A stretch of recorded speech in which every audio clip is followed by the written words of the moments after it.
Hi friends, எல்லோரும் எப்படி இருக்கீங்க? நல்லா இருப்பீங்க. பேசும் கிரகங்களிலிருந்து உங்கள் நித்யா ராஜேந்திரன். ஃப்ரெண்ட்ஸ், நம்ம நிறையா ஜோதிட விஷயங்கள் பற்றி பேசிகிட்ருக்கோம் இல்லைங்களா? அதில் ஒரு முக்கியமான விஷயம், அதாவது ஒரு சப்ஸ்கிரைபர் என்கிட்ட முடக்கு லக்னம் அப்படின்னா என்ன அப்படின்னு கமெண்ட் பண்ணியிருந்தாங்க. அதை பற்றி சொல்லணும் அப்படின்னு நான் நினச்சேன்.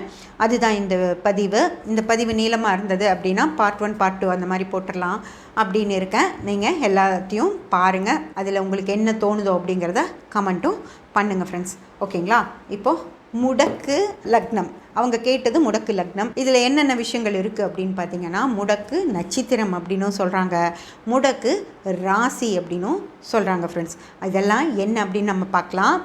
முடக்கு அப்படின்னு சொன்னாலே உங்களுக்கு என்னன்னு தெரியும், அதாவது ஒரு விஷயங்களை நடக்க விடாமல் முடக்கம் செய்வது அப்படின்னு, அதை இடைஞ்சல் பண்ணி அந்த விஷயத்தை நடக்க விடாமல் பண்ணுறது அப்படிங்கிறது தான் முடக்கு அப்படின்னு சொல்லி நம்ம சொல்கிறோம்.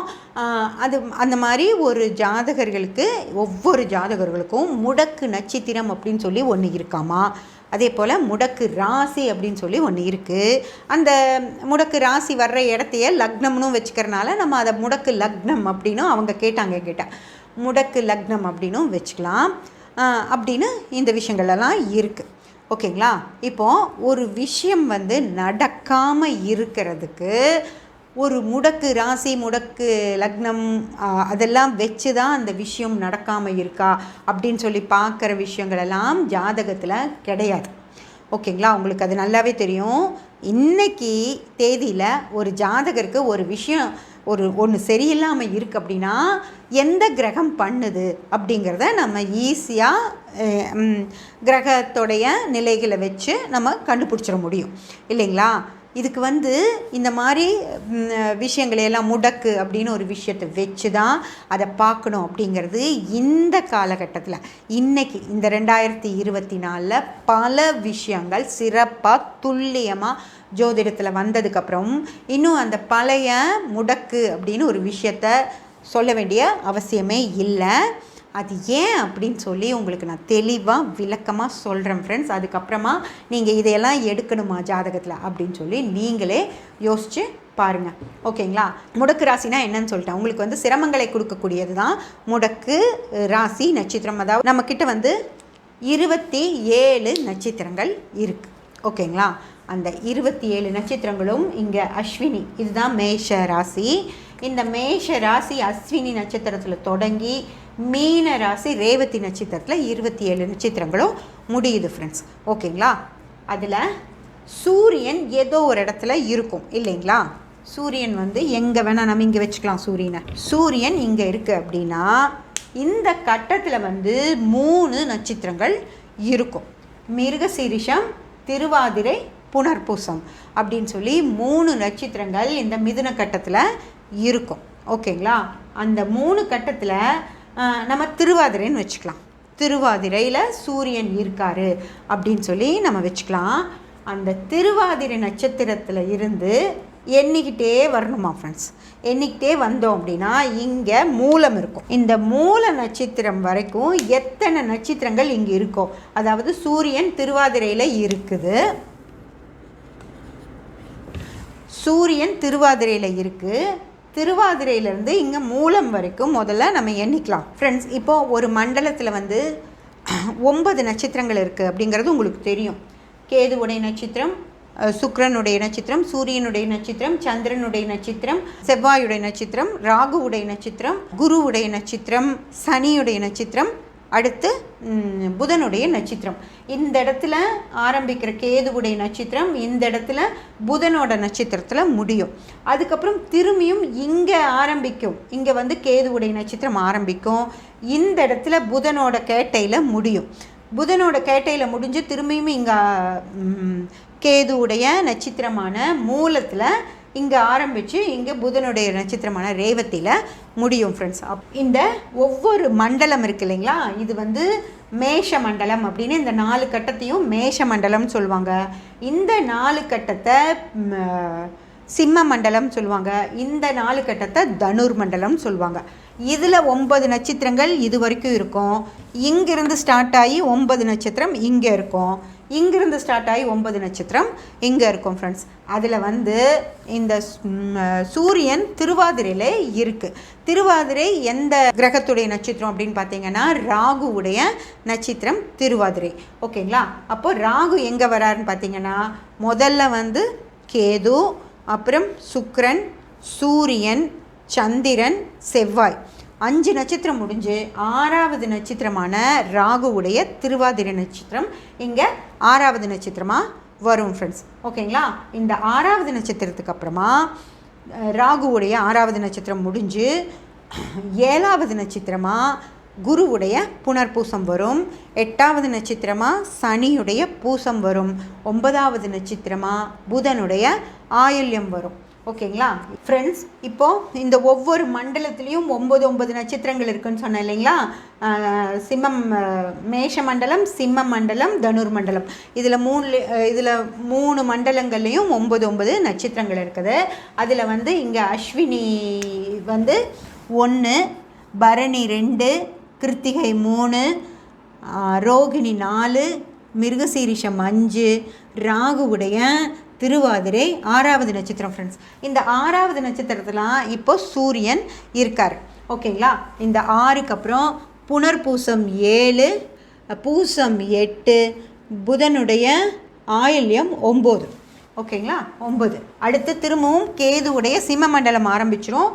சிம்மத்தில் வந்து மகம் வந்து திரும்பியும் 10வது நட்சத்திரமாக வரும். சுக்கிரனுடைய பூரம் வந்து 11, சூரியனுடைய உத்திரம் 12, சந்திரனுடைய அஸ்தம் 13, செவ்வாயுடைய சித்திரை வந்து 14, ராகுவுடைய சுவாதி வந்து 15, குருவுடைய விசாகம் 16, சனியுடைய அனுஷம் 17, புதனுடைய கேட்டை 18. ஓகேங்களா? அடுத்து கேதுவுடைய மூலம் வந்து 19, சுக்கிரனுடைய பூராடம் 20, சூரியனுடைய உத்திராடம் 21, சந்திரனுடைய திருவோணம் 22, செவ்வாயுடைய அவிட்டம் 23, ராகுவுடைய சதயம் 24, குருவுடைய பூரட்டாதி 25, சனியுடைய உத்திரட்டாதி 26, புதனுடைய ரேவதி 27 ஃப்ரெண்ட்ஸ். ஓகேங்களா? இப்போது 27 நட்சத்திரங்கள் நம்மளுக்கு இங்கே இருக்குது. இந்த 27 நட்சத்திரங்களில் இங்கே ராகுவுடைய 6வது நட்சத்திரத்தில் இங்கே சூரியன் இருக்கார். ஓகேங்களா? 6வது நட்சத்திரத்தில் சூரியன் இருக்கார். ஓகேங்களா? இந்த 6வது நட்சத்திரத்தில் இருந்து இந்த மூல நட்சத்திரம் வரைக்கும் நம்ம எண்ணிட்டே வரணுமாமா. ஓகேங்களா? அதை எண்ணிடலாம். 6 வந்து 1ன்னு எடுத்துக்கணும். 1, 2. மூலம் எங்கே இருக்குது அப்படின்னா இங்கே இருக்கும் ஃப்ரெண்ட்ஸ். இதுதான் மூல நட்சத்திரம். ஓகேங்களா? கேதுவுடைய மூலம் இங்கே ஸ்டார்ட் ஆகுது. இந்த தனுர் மண்டலத்தில் முதல் நட்சத்திரம் மூல நட்சத்திரம். கேதுவுடைய மூலம் இங்கே இருக்குது. அப்போது இதை எந்த நட்சத்திரம்னு எண்ணணும். இப்போது ராகு சூரியன் நின்ற நட்சத்திரம் திருவாதிரை இங்கே இருக்குது. 6வது நட்சத்திரமாக 1, 2, 3, 4, 5, 6, 7, 8, 9, 10, 11, 12, 13, 14. 14வது நட்சத்திரமாக இந்த 19 வருது ஃப்ரெண்ட்ஸ். அதாவது மூல நட்சத்திரம் வந்து 14வது நட்சத்திரமாக இந்த மூல நட்சத்திரம் வருது ஃப்ரெண்ட்ஸ். ஓகேங்களா? இப்போது சூரியன் நின்ற நட்சத்திரத்துலேருந்து இந்த மூல நட்சத்திரம் வரைக்கும் எண்ணிட்டே வரணும். அதில் 14வது நட்சத்திரமாக இங்கே வந்துருச்சு. அதுக்கு அடுத்த ஸ்டெப் என்னன்னு பார்த்தீங்கன்னா இந்த மூல நட்சத்திரத்துக்கு அடுத்த நட்சத்திரமான பூராடம், சுக்கிரனுடைய பூராட நட்சத்திரமும் இங்கேயே தான் இருக்கும் ஃப்ரெண்ட்ஸ். இப்போ உங்களுக்கு புரிஞ்சுதான்? அதாவது சூரியன் நின்ற திருவாதிரையில் இருந்து எண்ணிட்டே வரணும் நம்ம இந்த மூல நட்சத்திரம் வரைக்கும். ஓகேங்களா? தனுசில் இருக்கிற மூல நட்சத்திரம் வரைக்கும் சூரியன் இந்த கட்டத்தில் எங்கே இருந்தாலும் சரி அது நின்ற சூரியன் நின்ற நட்சத்திரத்தில் இருந்து இந்த தனுசு உடைய மூல நட்சத்திரம், தனுசில் இருக்கிற மூல நட்சத்திரம் வரைக்கும் எண்ணிட்டே வரணும். அந்த எண்ணிக்கை எவ்வளவு வருதோ அதில் திரும்பவும் பூராட நட்சத்திரத்தில் இருந்த அந்த எண்ணிக்கையை நம்ம எண்ணிக்கிட்டே போகணும். அது எந்த நட்சத்திரமாக வருதோ அந்த நட்சத்திரம் தான் முடக்கு நட்சத்திரம். அந்த ஜாதகருக்கு முடக்கு நட்சத்திரம் அப்படின்னு சொல்லி சொல்கிறாங்க. இதை நம்ம ஒரு 2 இது பண்ணி பார்த்தலாம். அதாவது இப்போ நம்ம சூரியன் திருவாதிரையில் இருக்குது. திருவாதிரை 6வது நட்சத்திரமாக வருது. அந்த 6லிருந்து நம்ம எண்ணிட்டே வந்தோம் அப்படின்னா மூல நட்சத்திரம் இங்கே 14வது நட்சத்திரமாக வருது ஃப்ரெண்ட்ஸ். அதாவது 1 2 3 4 5 6 7 8 9 10 11 12 13 14 14 தான் மூல நட்சத்திரமாக வருது. அதுக்கப்புறமா இந்த 14 அடுத்த நட்சத்திரமான பூராடம், இங்கேயே மூலத்துக்கு அடுத்த நட்சத்திரமான பூராடத்தில் இருந்து 14 எண்ணிட்டே போனோம்னா அதுதான் இந்த ஜாதகருடைய, அதாவது சூரியன் திருவாதிரையில் இருக்கிற ஜாதகர்களுடைய முடக்கு நட்சத்திரமாக வருது. ஓகேங்களா? அது என்னன்னு பார்த்துடலாம். 14 நம்ம இங்கிருந்து எண்ணணும். 1 2 3 4 5 6 7 8 9 10 11 12 13 14 14 திரும்பவும் அதே திருவாதிரையில் வந்து முடியுது ஃப்ரெண்ட்ஸ். அப்போது இந்த திருவாதிரை நட்சத்திரம் தான் முடக்கு நட்சத்திரம். இந்த திருவாதிரை நட்சத்திரம் தான் முடக்கு நட்சத்திரம்.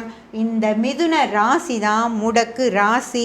மிதுன லக்னமாக அது இருந்தது அப்படின்னா அவங்க லக்னம், முடக்கு லக்னம் எது அப்படின்னு கேட்டாங்கன்னா அதுவும் இந்த மிதுன லக்னம் தான் முடக்கு லக்னம் அப்படின்னு சொல்லி நம்ம சொல்லணும். ஃப்ரெண்ட்ஸ், இந்த பதிவு ரொம்ப நீளமாக போயிட்டுருக்கு. நம்ம நாளைக்கு பதிவில் இதே விஷயங்களை இன்னும் சிறப்பாக பார்க்கலாம் ஃப்ரெண்ட்ஸ். சப்ஸ்கிரைப் பண்ணி பெல் பட்டன் ப்ரெஸ் பண்ணி வச்சுக்கோங்க. அப்போ தான் நான் போடுற எல்லா பதிவுகளும் உங்களுக்கு கிடைக்கும். லைக் பண்ணி ஷேர் பண்ணி கமெண்ட் பண்ணிங்கன்னா எனக்கு சப்போர்ட்டிவாக இருக்கும். Thank you friends.